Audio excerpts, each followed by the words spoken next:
जी, बिस्मिल्लाहिर्रहमानिर्रहीम। अस्सलाम वालेकुम व्यूअर्स, मैं हूं आपका एस्ट्रोलॉजर सैयदुल हसन। तो आज हम एक नया सिलसिला शुरू करने जा रहे हैं।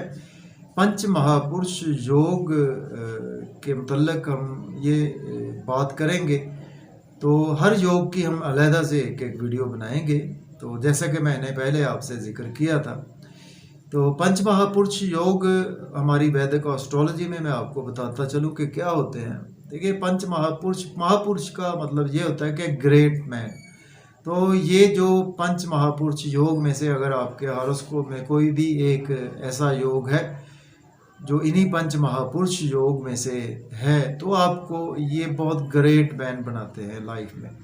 आपको लाइफ में बहुत सी अचीवमेंट्स मिलती हैं और आपको दूसरों की निस्बत आपको ज़िंदगी बहुत आसानी से गुजरती है और ज़िंदगी में आपकी आसाइशें होती हैं। आपके पास लग्जरी होती है, पैसा होता है, दौलत होती है और बहुत सी चीज़ें आपको मिलती हैं जो आप ज़िंदगी से चाहते हैं, एक्सपेक्ट करते हैं। तो ऐसे हॉरोस्कोप हमें बहुत देखने को मिलते हैं कि जिनमें कामयाब बहुत से लोगों के, इनमें से कहीं ना कहीं किसी भी लोग के इन्हीं 5 योगों में से, पंच महापुरुष योगों में से कोई ना कोई योग ज़रूर बना होता है। तो इन्हीं पंच महापुरुष योग में से सबसे पहले आपको सारे योग बता दूं कि कौन कौन से पंच महापुरुष योग होते हैं।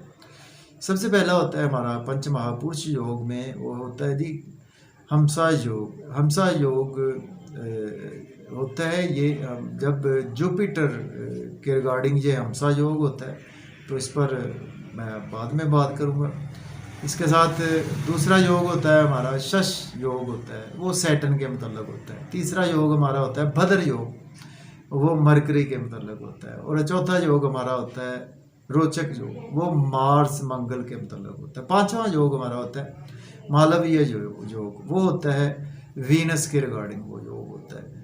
तो इस पर हम हर योग पर अलग-अलग से हम वीडियो डिटेल से बनाएंगे। आज का हमारा सबसे पहला जो योग है जिस पर हम डिटेल से बात करेंगे, वो हमारा सबसे पहला योग है जी, वो है जी शश योग।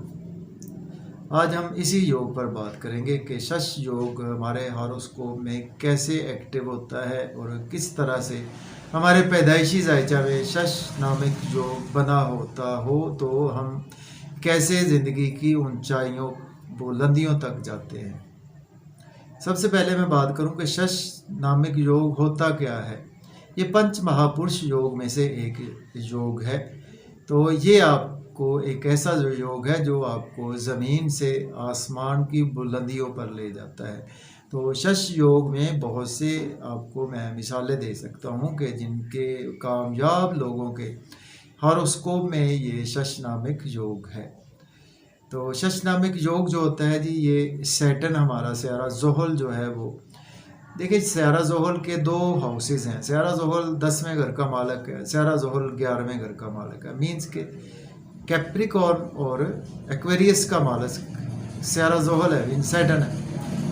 तो सैटर्न को काल पुरुष से देखे ना, ये 10वें 11वें घर का मालक है। तो ये हमारे भाग्य का हमारे कर्म का मालक है। स्यारा ज़ोहल हमारे जॉब और कैरियर को रूल करता है, हमारे कर्म को रूल करता है और हमारे इनकम को रूल करता है। और जो हमने कर्म किया होता है ना, वो तो हमारा 10वां घर है। और जो उससे हमें फ़ायदा होता है, जो मैं कर्म से फ़ायदा, वो हमारा 11वां घर है, जिसको गेन्स का हाउस कहते हैं, वो 11वां घर है। तो दोनों हाउसेस का मालक सैटर्न है, मीन्स के स्यारा ज़ोहल है। तो केंद्र में पहले आपको बता दूं कि केंद्र क्या होता है। केंद्र होता है हमारे हॉरोस्कोप में आपके पैदाइशी जायचा में पहला नंबर, जिसमें आपके पहला घर होता है आपके हॉरोस्कोप में। उसके बाद चौथा घर होता है, नंबर कोई भी होना चाहिए, ये मैं अभी सिर्फ आपको हाउसेस बता रहा हूँ। पहला घर, चौथा घर, 7वां घर और 10वां घर, इसको हम केंद्र स्थान बोलते हैं, मतलब कि केंद्र हाउसेस इसको हम बोलते हैं। तो अब हम स्टार्ट करते हैं अपना टॉपिक। आपको केंद्र की समझ आ गई है आपके हॉरोस्कोप में। नंबर को छोड़ें, आपका कोई भी नंबर हो सकता है। फिलहाल आप केंद्र को याद रखें कि केंद्र 1, 4 और 7, 10, ये 4 घरों को केंद्र कहते हैं। अब हम बात कर लेते हैं कि केंद्र के में अगर स्यारा ज़ोहल अगर आपके पहले घर में, चौथे घर में, सातवें घर में, 10वें घर में, केंद्र में स्यारा ज़ोहल अगर तो आपके कैप्रिकॉर्न साइन में पड़ा हुआ है, नंबर एक बात। और दूसरे नंबर पर अगर आपके स्यारा ज़ोहल एक्वेरियस साइन में पड़ा हुआ है, ये दो हो गए।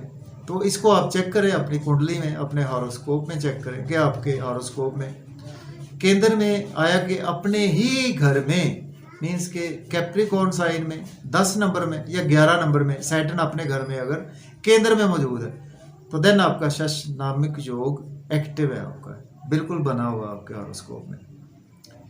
दूसरे नंबर पर स्यारा ज़ोहल जो है ना, इसको शरफ जो होता है स्यारा ज़ोहल को, जब अपने एग्जाल्टेशन में होता है स्यारा ज़ोहल, तो स्यारा ज़ोहल लिब्रा साइन में, मीन्स के 7th हाउस जो होता है वो होता है लिब्रा साइन। लिब्रा साइन में स्यारा ज़ोहल अपने शरफ में होता है। और स्यारा ज़ोहल या कोई भी प्लैनेट जितना अच्छा रिजल्ट अपने शरफ के घर में देता है, उतने अच्छे रिजल्ट अपने घर में भी नहीं देता। ये हमारी वैदिक एस्ट्रोलॉजी बोलती है। तो सपोज अगर आपके केंद्र में 1st, 4th, 7th और 10th हाउस में स्यारा ज़ोहल अपने ही घर में है, 10 नंबर में या 11 नंबर में, एक्वेरियस में है या कैप्रिकॉर्न में है, एक बात ये होगी। या फिर अगर आपका स्यारा ज़ोहल 7 नंबर राशि में पड़ा होगा, मीन्स के लिब्रा साइन में आपका पहले घर में, चौथे घर में, 7वें या 10वें घर में अगर आपका स्यारा ज़ोहल पड़ा हुआ, तो देन आपका शश योग बिल्कुल आपके हॉरोस्कोप में बना हुआ है। ये तो होगी बात कि शश योग आपके हॉरोस्कोप में किस तरह से बनता है। तो इस तरह से आपके हॉरोस्कोप में शश योग बनता है, जो आपको ज़िंदगी में, आपके लिए, आपके जॉब और कैरियर में, आपके इनकम में, आपके पैसे के लिए, आपको ऊंचाइयों के लिए ज़िंदगी में बहुत कामयाब ऐसे लोग होते हैं। अच्छा, अब हमने देखना है कि स्यारा ज़ोहल है तो आपके केंद्र में। दूसरे नंबर पर स्यारा ज़ोहल को कोई भी प्लैनेट देख ना रहा हो। दूसरी बात ये होगी कि सपोज मार्स स्यारा ज़ोहल को ना देख रहा हो, राहु ना देख रहा हो स्यारा ज़ोहल को, केंद्र में पड़ा है ना स्यारा ज़ोहल सैटर्न, तो सैटर्न को कोई भी प्लैनेट नहीं देख रहा होना चाहिए। अभी हम यही बात कर रहे हैं कि कोई भी प्लैनेट नहीं देखना होना चाहिए। तो देन आपका शश योग बहुत अच्छा है आपका। अगर तो कोई प्लैनेट देख रहा है तो फिर उस शश योग के आपको उस जैसे अच्छे रिजल्ट नहीं मिलेंगे। अब बात होती है जी कि केंद्र में ही स्यारा ज़ोहल को अगर कोई मेलेफिक प्लैनेट देख रहा है, मेलेफिक में मार्स आ जाता है, तो सन को भी कहीं ना कहीं मेलेफिक प्लैनेट कंसीडर करते हैं। जुपिटर अगर देख रहा है आपके, तो फिर आपका शश योग जो है वो कुछ बहुत ज़्यादा ख़राब नहीं होगा। ठीक है, ये मेरी अपनी खुद की इसमें रिसर्च है कि जुपिटर जिस घर को देखता है उस घर की चीज़ों को बहुत अच्छा करता है, तो ये आपके योग को मज़ीद अच्छा करेगा। स्यारा अगर जुपिटर मीन्स के गुरु देखेगा अगर, तो सबसे पहली तो बात यह है कि कोई भी प्लैनेट देखता नहीं होना चाहिए। फिर दूसरी बात यह है कि मेलेफिक राहु केतु या मार्स है, मंगल है, सन है, सूरज है, तो ये प्लैनेट देखने नहीं चाहिए इनको।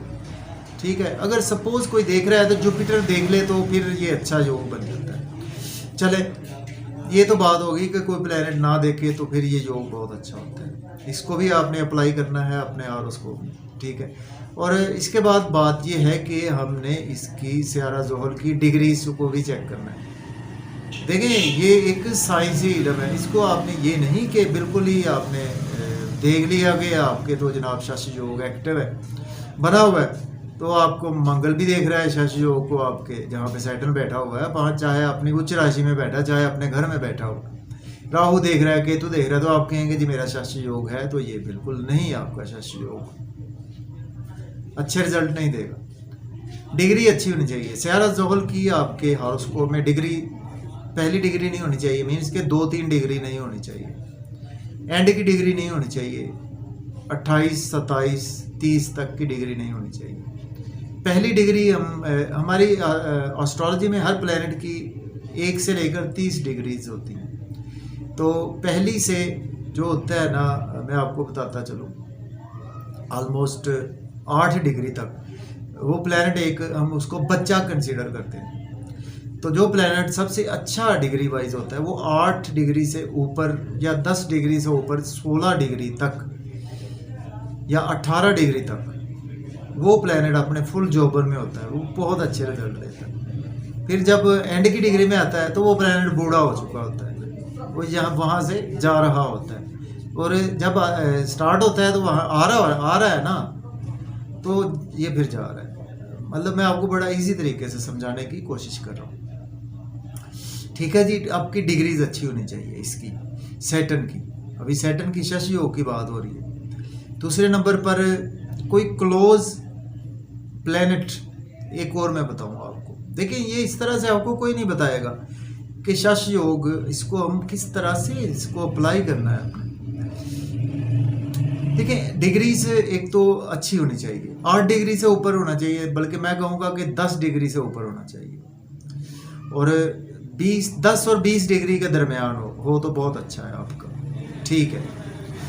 दूसरे नंबर पर मेलेफिक प्लैनेट ना देखे उसको कोई।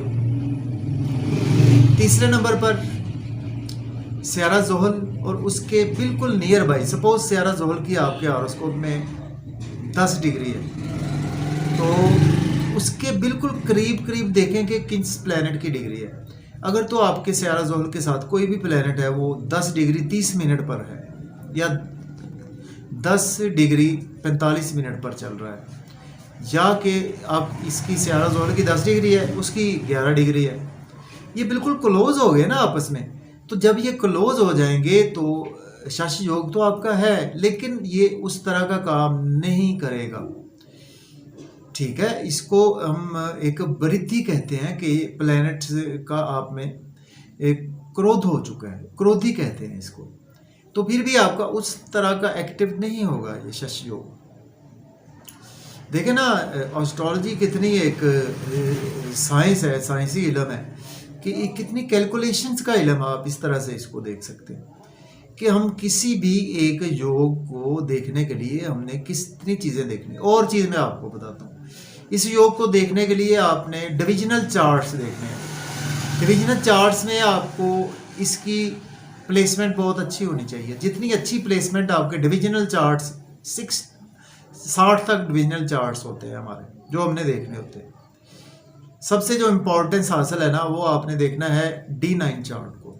दूसरे नंबर पर आपने D10 चार्ट को देखना है। इसमें अगर उसमें अच्छा बैठा हुआ है, आपका केंद्र में है, चले त्रिकोण में भी है आपका स्यारा जोहल, बहुत अच्छा आपका ये शश योग आपका होगा आपके हॉरोस्कोप पैदाइशी ज़ायचा में। और अगर तो बात हो रही थी कि अगर तो मीन्स के स्यारा जोहल जी, तो ये कुछ है योग हैं कि जिसकी वजह से आपको इन सब चीज़ों को आपको देखना है। एक नंबर एक प्लैनेट कोई ना देख रहा हो, और दूसरे नंबर पर डिग्रीज आपने चेक करनी है। ठीक है। तीसरे नंबर पर कोई क्लोज डिग्री वाइज प्लैनेट करीब ना हो उसके, और डिविजनल चार्ट्स देखने हैं आपने इसके। तो देन अगर आपके हॉरोस्कोप में सब चीज़ें अच्छी हैं तो आपको ये योग मैं कहूँगा कि आपको, अगर आप फ़कीर हैं तो आपको फ़कीर से बादशाह बनाएगा। ये योग आपके लिए ऐसा योग है, शश योग। तो इस पे मज़ीद भी और डिटेल से बात हो सकती है। ठीक है। तो इसके साथ आपने और कुछ चीज़ें देखी तो अगर आपका स्यारा जोहल सपोज है तो देखें शश योग तो बन रहा है, लेकिन डिग्री उसकी अच्छी नहीं है, उसकी भी आपको मैं बता देता हूँ। देखिए, अगर उसकी डिग्रीज अच्छी नहीं है तो कोशिश करें कि आप अपने स्यारा जोहल की डिग्री को बेहतर करने के लिए ना एक सैटर्न का ब्लू सफ़ायर लेकर पहन लें। लेकिन ब्लू सफ़ायर मैं कहूँगा कि कभी अपने एस्ट्रोलॉजर से रिकमेंड किए बगैर ना पहने, क्योंकि देखें ना, मैंने आपको कितनी चीज़ें बताई हैं सिर्फ एक योग के हवाले से, अभी इसमें और बहुत सी चीज़ें हैं। तो फिर हम कहीं जाकर आपको इस योग के अच्छे फलों के बारे में बता सकते हैं कि इसके रिजल्ट्स आपको अच्छे मिलेंगे, बुरे मिलेंगे, आया कि आपके योग एक्टिव है नहीं है। तो मैंने बड़ी कोशिश की है कि आपको इसी पंच महापुरुष योग में आज शश योग की बात हमने की है। तो इंशाल्लाह हम कल बात करेंगे पंच महापुरुष योग में, कल हम हमसा योग की बात करेंगे। तो इसी तरह से हम पांचों योगों की बात करेंगे। तो आपके अगर मन में कोई क्वेश्चंस है पेज में या मेरे यूट्यूब पे जो मेरे दोस्त बहन भाई देखने वाले हैं और एस्ट्रोलॉजी से लगाव रखते हैं, अगर आपके जहन में कोई क्वेश्चंस हैं मैं आपको रिप्लाई ज़रूर करूँगा। पेज पे करें चाहे आप यूट्यूब पे करें। तो मुझे इजाज़त दें, अपना बहुत सारा ख्याल रखें और मुझे दुआओं में याद रखें।